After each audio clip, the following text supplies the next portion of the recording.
ನಮಸ್ಕಾರ. ನೀವು ತುಂಬಾ ದಿನದಿಂದ ನನ್ನ ಹತ್ರ ಬರ್ಬೇಕು ಅನ್ಕೊಂತಾ ಇದ್ರು ಯಾಕೆ ಬರಕ್ಕಾಗ್ತಾ ಇಲ್ಲ ಗೊತ್ತಾ?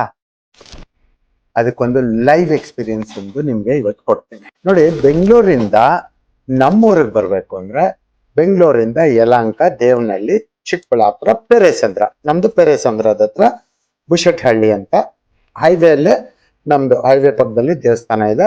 ನಮ್ದು ಮನೆ ದೇವಸ್ಥಾನದ ಹತ್ರ ಒಂದ್ ಮನೆ, ಕೆಳಗಡೆ ಇನ್ನೊಂದು ಹೊಸ ಮನೆ ಕಟ್ಟಿಸ್ತಾ ಇರುವಂತದ್ದು. ಈ ತರ ಇದೆ. ನನ್ನ ಹತ್ರ ಮೊದಲನೇ ಬಾರಿಗೆ ಅದೇ ವ್ಯಕ್ತಿ ಇದೇ ರೀತಿ ರಾತ್ರಿ ಸಮಯದಲ್ಲಿ ಸ್ವಲ್ಪ ಹೆಚ್ಚು ಕಡಿಮೆ ಇದೇ ಟೈಮ್, ಒಂದು 10 ಗಂಟೆ ಸಮಯದಲ್ಲಿ ಬಂದಿರ್ತಾರೆ. ಫಸ್ಟ್ ಟೈಮ್ ಗೂಗಲ್ ಮ್ಯಾಪ್ ಹಾಕೊಳ್ದಿರ ಬಂದಿರ್ತಾರೆ. ಆದ್ರೆ ಇವತ್ತು ಮತ್ತೆ ಬರ್ಬೇಕು. ಅವರು ಬೆಳಿಗ್ಗೆ 6 ಗಂಟೆಗೆ ಫೋನ್ ಬರುತ್ತೆ ಅವ್ರದ್ದು. ನಾನು ಹೇಳ್ತೀನಿ 10 ಗಂಟೆಗೆ ಮಾಡಿ ಅಂತ ನಿದ್ದೆಗಳಲ್ಲಿ. ಯಾಕಂದ್ರೆ ರಾತ್ರಿ ಎಲ್ಲ ಪೂಜೆ ಮಾಡಿರ್ತೀವಿ. ಇವಾಗ್ಲೂ ನಮ್ದು ಪೂಜೆ ಸ್ಟಾರ್ಟ್ ಆಯ್ತಾ. ಇವಾಗ ಪೂಜೆ ಸ್ಟಾರ್ಟ್. ಈ ಪೂಜೆಗೆ ಮೊದಲು ನಾವೊಂದು ಯಂತ್ರ ಸ್ಥಾಪನೆ ಮಾಡಿದೀವಿ, ಅದನ್ನ ತೋರಿಸ್ತೀವಿ. ಆದ್ರೆ ಇದೆಲ್ಲ ನಾನು ಏನಕ್ಕೆ ಹೇಳ್ತಾ ಇದ್ದೀನಿ ನಿಮ್ಮ ಹತ್ರ ಅಂದ್ರೆ, ಈ ಎಕ್ಸ್ಪೀರಿಯನ್ಸ್ ಯಾಕೆ ನನ್ನ ಕಡೆ ಬರಕ್ಕಾಗಲ್ಲ ನೋಡಿ. ಫಸ್ಟ್ ಟೈಮು ಅವರು ಏನೋ ಮಾಡಿಸ್ಬೇಕು ಅಥವಾ ಅವ್ರಿಗೆ ಒಳ್ಳೇದಾಗ್ಬೇಕು ಆ ಥರ ಏನಕ್ಕೆ ಬಂದಿಲ್ಲ. ಅವ್ರು ನೋಡೋಣ ಅಂತ ಬಂದ್ಮೇಲೆ ಅವ್ರಿಗೆ ಅರ್ಥ ಆಯ್ತು, ಓ ಇಲ್ಲಿ ಗುರುಗಳ ಹತ್ರ ನಿಜವಾಗ್ಲು ಏನು ಇದೆ, ವಿದ್ಯೆ ಖಂಡಿತ ಮಾಡಿಸ್ಬೇಕು ಅಂತ ದೊಡ್ಡ ವ್ಯಕ್ತಿ ಬಂದು ಮಾಡಿಸೋದಕ್ಕೆ ರೆಡಿ ಆಗ್ತಾರೆ. ಆದ್ರೆ ಚಿಕ್ಕಬಳ್ಳಾಪುರ ಅನ್ನೋದು ಕನ್ಫ್ಯೂಷನ್ ಮಾಡ್ಕೊಂಡು ದೊಡ್ಡಬಳ್ಳಾಪುರಕ್ಕೆ ಹೋಗ್ಬಿಡ್ತಾರೆ. ದೊಡ್ಡಬಳ್ಳಾಪುರಕ್ಕೆ ಹೋಗಿ ಮತ್ತೆ ಅಲ್ಲಿಂದ ಬರ್ಬೇಕಾದ್ರೆ ಗೂಗಲ್ ಮ್ಯಾಪ್ ಹಾಕೊಂತಾರೆ. ಗೂಗಲ್ ಮ್ಯಾಪ್ ಹಾಕೊಂಡು ಎಲ್ಲೋ ಹೋಗ್ತಾರೆ, ಡೆಡ್ ಎಂಡ್ ಆಗತ್ತೆ. ಮತ್ತೆ ಅಲ್ಲಿಂದ ಅದಾದ್ಮೇಲೆ ಫೋನ್ ಸ್ವಿಚ್ ಆಫ್ ಆಗ್ಬಿಡುತ್ತೆ. ಈ ರೀತಿ ಬಹಳಷ್ಟು ತೊಂದರೆ ಆಗುತ್ತೆ. ಇವತ್ತು ಬೆಳಿಗ್ಗೆನೆ ಬರ್ಬೇಕಾಗಿತ್ತು, ಬೆಳಿಗ್ಗೆ ಹಗಲೆಲ್ಲ ಡಿಸ್ಟರ್ಬೆನ್ಸ್ ಆಗಿ ಸಾಯಂಕಾಲ ಹೊರಟ ಮೇಲೂ ಕೂಡ ದಾರಿನೇ ಸಿಕ್ಕೋದಿಲ್ಲ. ಬರೋಷ್ಟೊತ್ತಿಗೆ ಸ್ವಲ್ಪ ಹೆಚ್ಚು ಕಡಿಮೆ 9-9:30 ಆಗತ್ತೆ. ಬಂದ ಮೇಲೆ ಯಾಕೆ ನಾನು ಇದೆಲ್ಲ ಯಾಕೆ ಹೇಳ್ತಾ ಇದ್ದೀನಿ ಅಂದ್ರೆ, ಆಕ್ಚುಲಿ ಅವ್ರಿಗೆ ಕರ್ತವೀರ್ಯಾರ್ಜುನ ಯಂತ್ರ ಮಾಡ್ಕೊಡ್ತೀನಿ ಅಂತ ಹೇಳಿದ್ದೆ, ಮಾತು ಕೊಟ್ಟಿದ್ದೆ. ಅದರಲ್ಲೂ ಬೆಳ್ಳಿಯಲ್ಲಿ ಬಂಗಾರದ ಸೂಜಿಯಿಂದ ಬರೆಯುವಂಥದ್ದು. ನೋಡಿ, ಇದು ಬಂಗಾರದ ಸೂಜಿ. ನೋಡಿ, ಇದು ಹಿಡ್ಕೊಳ್ಳೋದಕ್ಕೆ ಗ್ರಿಪ್ ಇರ್ಲಿ ಅಂತ ಹೇಳಿ ಇಲ್ಲಿಂದ ಇಲ್ಲಿವರೆಗೂ ಬಂಗಾರ ಇರುತ್ತೆ, ಇಲ್ಲಿಂದ ಇಲ್ಲಿವರೆಗೂ ಬೆಳ್ಳಿ ಇರುತ್ತೆ. ಓಕೆ, ಈ ಬಂಗಾರದ ಸೂಜಿ ಇದು ದಪ್ಪ ಇದೆ ಆಯ್ತಾ. ಬಂಗಾರದ ಸೂಜಿ ತಗೊಂಡು ಸ್ವರ್ಣತಿಂಜೆ ಸೂಜಿ ಕೊಂಟು ಬೆಳ್ಳಿ ತಾಕಟ್ಟಿಲ್. ಇದು ಬೆಳ್ಳಿ ಅಂದ್ರೆ ಮಲಯಾಳದಲ್ಲಿ ಏನು ಶಾಸ್ತ್ರ ಇದೆ, ಶಾಸ್ತ್ರದ ಬಗ್ಗೆ ಹೇಳ್ತಾ ಇದ್ದೀನಿ ನಾನು ಆಯ್ತಾ. ಅದು ಇಲ್ಲಿ ಬರೆದಿರುತ್ತೆ. ಇದು ಬಹಳ ಹಳೆಯ ಒಂದು ವಿಚಾರ. ನಾವು ಇವಾಗ ಸ್ಥಾಪನೆ ಮಾಡೋದಕ್ಕೆ ಎಲ್ಲ ರೆಡಿ ಮಾಡಿದ್ವಿ. ಯಾಕೆ ಇಷ್ಟೆಲ್ಲ ಸಮಸ್ಯೆ ಆಗತ್ತೆ ಅವ್ರಿಗೆ, ಇದಕ್ಕೆ ಕಾರಣ ಏನು ಅನ್ನೋದಾದ್ರೆ, ಇಲ್ಲಿ ನಾವು ಒಂದು ಬಹಳ ಪವರ್ಫುಲ್ ಯಂತ್ರ ಮಾಡಿದ್ದೀವಿ ಆಯ್ತಾ. ಆಮೇಲೆ ಈ ಬೆಳ್ಳಿಯಲ್ಲಿ ಇಷ್ಟು ದೊಡ್ಡದು ಶೀಟ್ ಸಿಕ್ಕೋದು ಬಹಳ ಕಷ್ಟ ಆಯ್ತಾ.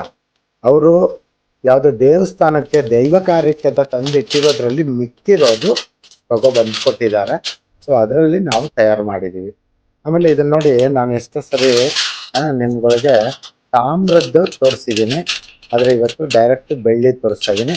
ನೋಡಿ, ಹಿಂದೆ ನೋಡಿ, ಹಿಂದೆ ಇದು ಮುಂದೆ ಗೊತ್ತಾಯ್ತಲ್ವಾ. ಈ ರೀತಿ ಸ್ಪಷ್ಟವಾಗಿ ನೋಡ್ಕೊಳ್ಳಿ. ಇದು ಮತ್ತೆ ಮತ್ತೆ ಸಿಕ್ಕೋದಿಲ್ಲ ನೋಡೋದಿಕ್ಕೆ.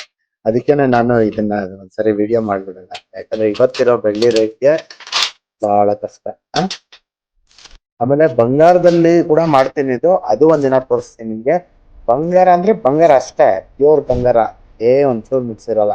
ಇದು ಅಷ್ಟೇ, ಬೆಳ್ಳಿ ಅಂದ್ರೆ ಬೆಳ್ಳಿ, ಪ್ಯೂರ್ ಬೆಳ್ಳಿ ಅಷ್ಟೇ ಆಯ್ತಾ. ಬಂಗಾರಕ್ಕಿಂತ ಬೆಳ್ಳಿಗಿಂತ ಶ್ರೇಷ್ಠವಾದದ್ದು ಇನ್ನೊಂದಿದೆ, ಯಾವ್ದು ಗೊತ್ತಾ? ಭುಜಪತ್ರಿ. ಆದ್ರೆ ಭುಜಪತ್ರಿಯಲ್ಲಿ ಅಷ್ಟು ದೊಡ್ಡದು ಮಾಡಕ್ಕಾಗಲ್ಲ. ಪ್ಲಸ್ ಆ ತರ ಒಂದು ವಸ್ತುಗಳು ತಗೊಂಡು ಅದ್ರಲ್ಲಿ ಬರೆಯಕ್ಕಾಗಲ್ಲ. ಅಷ್ಟು ದೊಡ್ಡದು ಮಾಡ್ಬೇಕು, ಅಷ್ಟು ದೊಡ್ಡದು ಮಾಡಿ ಮನೇಲಿ ಇಟ್ಕೊಳಕ್ಕಾಗಲ್ಲ, ನಾವು ಮೈಯಲ್ಲಿ ಧಾರಣೆ ಮಾಡಕ್ಕೂ ಆಗಲ್ಲ. ಯಾಕಂದ್ರೆ ಇಷ್ಟು ಮ್ಯಾಟರು ಭುಜಪತ್ರಿಯಲ್ಲಿ ಬರಿಬೇಕಂದ್ರೆ ಏನ್ರಲ್ಲಿ ಬರೆಯೋದು ಅಲ್ವಾ? ಇಷ್ಟು ಮ್ಯಾಟ್ರ್ ಸಾಧ್ಯನೇ ಇಲ್ಲ. ಅದರಿಂದ ಭುಜಪತ್ರಿ ಯಾವ್ದೋ ಸಣ್ಣ ಪುಟ್ಟದ್ದು ಮಕ್ಕಳಿಗೆ ಅದಕ್ಕೆ ಭುಜಪತ್ರಿಯಲ್ಲಿ ಮಾಡ್ತೀವಿ, ಶ್ರೇಷ್ಠ ಅಂತ ಆಯ್ತಾ. ಆಯ್ತು. ಸೊ ನಾವು ಇವತ್ತು ಯಾಕೆ ಇಷ್ಟೊಂದು ಪವರ್ಫುಲ್, ಇದನ್ನ ಮಾಡಿ ಎಲ್ಲಿ ಕೊಟ್ಬಿಡ್ತೀನೋ ಅಂತೇಳಿ ಆ ಒಬ್ಬ, ಇವಾಗ ಯಾರಿಗೆ ನಾವು ಇದನ್ನ ಮಾಡ್ತಿದ್ದೀವೋ ಆ ಒಬ್ಬ ವ್ಯಕ್ತಿಗೆ ಇದು ಸಿಕ್ಬಾರ್ದು, ನನ್ವರೆಗೂ ಬರಬಾರ್ದು ಅಂತೇಳಿ ದುಷ್ಟಶಕ್ತಿಗಳು ಎಲ್ಲಾ ತರ ಪ್ರಯತ್ನಗಳು ಮಾಡ್ತವೆ, ಟೆನ್ಷನ್ ಕೊಡ್ತವೆ, ದಾರಿ ತಪ್ಪಿಸ್ತವೆ, ಬೇಜಾರು ಮಾಡಿಸ್ತವೆ, ಆಯ್ತಾ, ಏನೇನೋ ಮಾಡಿಸ್ತವೆ. ಆದ್ರೆ ನಾನ್ ಗೊತ್ತಲ್ವಾ, ನನ್ನ ಸಂಕಲ್ಪ ಬಹಳ ದೃಢ ಸಂಕಲ್ಪ, ಒರಟಾಗಿ ಮಾತಾಡ್ತೀನಿ, ಆದ್ರೆ ಹೃದಯಪೂರ್ವಕವಾಗಿ ಕೆಲಸ ಮಾಡ್ಕೊಡ್ತೀನಿ. ನಾನು ಕೆಲಸ ಮಾಡಿರೋದು ಇದುವರೆಗೂ 32 ವರ್ಷದಲ್ಲಿ, ಈ 33 ವರ್ಷದಲ್ಲಿ ಫೇಲ್ಯೂರ್ ಆಗಿಲ್ಲ. ಅದ್ರ ಹಿಂದೆ 300 ವರ್ಷದಲ್ಲೂ ಯಾವತ್ತೂ ಫೇಲ್ಯೂರ್ ಆಗಿಲ್ಲ. ಪಕ್ಕಾ ಕೆಲಸ ಮಾಡ್ಕೊಡ್ತೀನಿ. ಹೈ ಪವರ್, ಸಿಕ್ಕಾಬಿಟ್ಟು ಹೈ ಪವರ್, ಟಾಪ್ 1% ಅಲ್ಲಿರೋರ್ಗೆ ಇದು. ಓಕೆ, ಸೊ ನೀವು ಮಾಡಿಸ್ಕೊಳ್ಳೋಂಗಿದ್ರೆ, ಮಾಡಿಸ್ಕೋಬೇಕು ಅಂತ ಮನಸ್ಸಲ್ಲಿ ಅನಿಸಿದ್ರೆ ನನ್ನ ಕಾಂಟ್ಯಾಕ್ಟ್ ಮಾಡಿ ಮಾಡ್ಕೊಡ್ತೀನಿ.